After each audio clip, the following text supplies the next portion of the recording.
प्रिय भक्तों, पांडव दुखी होकर बातें कर ही रहे थे कि वहां पर लोमस ऋषि पधारे। धर्मराज युधिष्ठिर ने उनका यथोचित आदर सत्कार करके उच्चासन प्रदान किया। लोमस ऋषि बोले, हे पांडवगण, आप लोग अर्जुन की चिंता छोड़ दीजिए। मैं अभी देवराज इंद्र की नगरी अमरावती से आ रहा हूँ। अर्जुन वहां पर सुखपूर्वक निवास कर रहे हैं। उन्होंने भगवान शिव एवं अन्य देवताओं की कृपा से दिव्य तथा अलौकिक अस्त्र शस्त्र तथा चित्रसेन से नृत्य संगीत कला की शिक्षा भी प्राप्त कर लिया है। वे अब निवात और कवच नामक असुरों का वध करके ही यहाँ आएंगे। देवराज इंद्र ने आपके लिए यह संदेश भेजा है कि आप पांडवगण अब तीर्थ यात्रा करके अपने आत्मबल में वृद्धि करें। देवराज इंद्र के दिए गए संदेश के अनुसार युधिष्ठिर अपने भाइयों पुरोहित धौम्य लोमस ऋषि आदि को साथ लेकर तीर्थ यात्रा के लिए चल पड़े। वे लोग नैमिषारण्य, कन्या तीर्थ, अश्वतीर्थ, गौ तीर्थ आदि में दर्शन स्नान आदि करते हुए अगस्त ऋषि के आश्रम आ पहुँचे। लोमस ऋषि ने उस आश्रम की प्रशंसा करते हुए बताया, हे धर्मराज, यह अगस्त्य मुनि एवं उनकी धर्मात्मा पत्नी लोपामुद्रा की पवित्र तपस्थली है।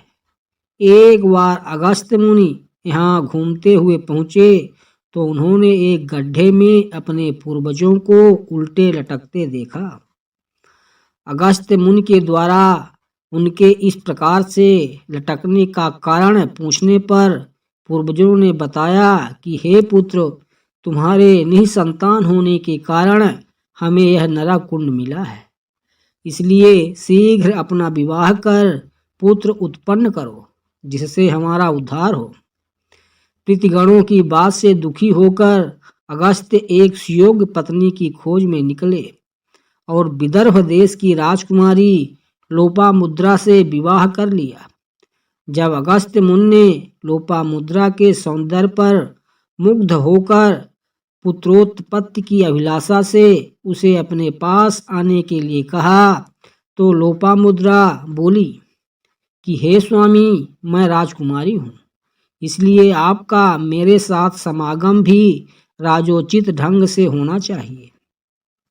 पहले आप धन की व्यवस्था करके मेरे और स्वयं के लिए सुंदर वस्त्र तथा स्वर्णाभूषण लेकर आइए। अपनी पत्नी की वाणी से प्रभावित होकर अगस्त्य मुनि धन मांगने के लिए राजा सुतरवा, बृहन्नस्व तथा इक्ष्वाकु वंशी त्रसदिष्यु के पास गए, किंतु सभी राजाओं का कोष खाली होने के कारण उन राजाओं ने क्षमा प्रार्थना करते हुए अगस्त्य मुनि को धन देने में असमर्थता प्रकट कर दिया। निराश होकर अगस्त्य मुनि इलवल नामक दैत्य के पास पहुंचे। इलवल दैत्य ने प्रसन्नता से उन्हें मुहमागा धन प्रदान कर दिया। धन प्राप्त करके अगस्त्य मुनि ने अपनी पत्नी की इच्छा पूर्ति की और दृढ़स्यु नामक पुत्र उत्पन्न किया। कालांतर में यह तीर्थ स्थान अगस्त्याश्रम के नाम से प्रसिद्ध हुआ। इसी तीर्थ स्थान में स्नान करके परशुराम ने अपना तेज पुनः प्राप्त किया था। इसलिए हे युधिष्ठिर, यहाँ स्नान करके आप दुर्योधन के द्वारा छीने गए अपने तेज को पुनः प्राप्त कीजिए।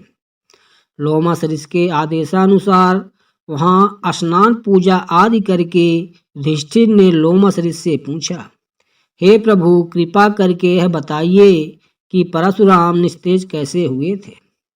लोमस ऋषि ने उत्तर दिया, राम जब शिव जी के धनुष को तोड़कर सीता जी से विवाह कर अपने पिता, भाइयों, बारातीगण आदि के साथ अयोध्या लौट रहे थे तो एक बड़े जोरों की आंधी आई, जिससे वृक्ष पृथ्वी पर गिरने लगे।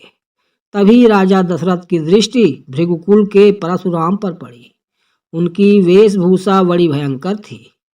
तेजस्वी मुख पर बड़ी बड़ी जटाएं बिखरी हुई थी। नेत्रों में क्रोध की लालिमा थी।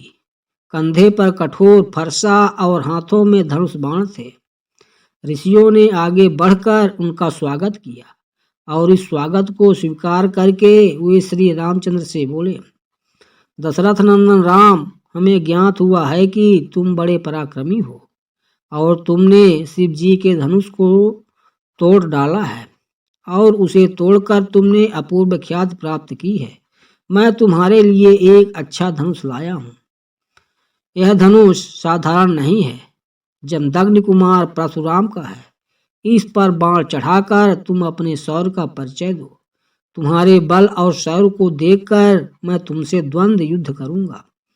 परशुराम की बात सुनकर राजा दशरथ विनय स्वर में बोले, भगवान, आप वेदविद स्वाध्यायी ब्राह्मण हैं। क्षत्रियों का विनाश करके आप बहुत पहले ही अपने क्रोध का शमन कर चुके हैं। इसलिए हे ऋषिराज, आप इन बालकों को अभयदान दीजिए।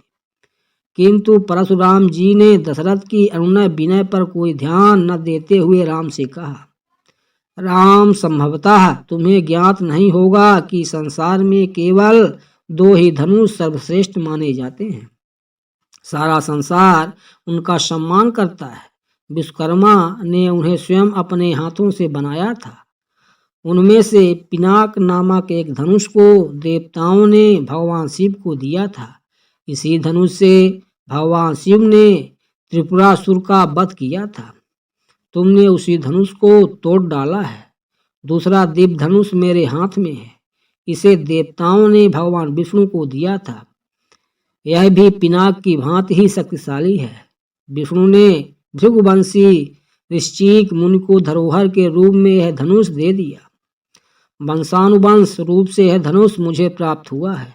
अब तुम एक क्षत्रिय के नाते इस धनुष को लेकर इस पर बाण चढ़ाओ और सफल होने पर मेरे साथ द्वंद्व युद्ध करो।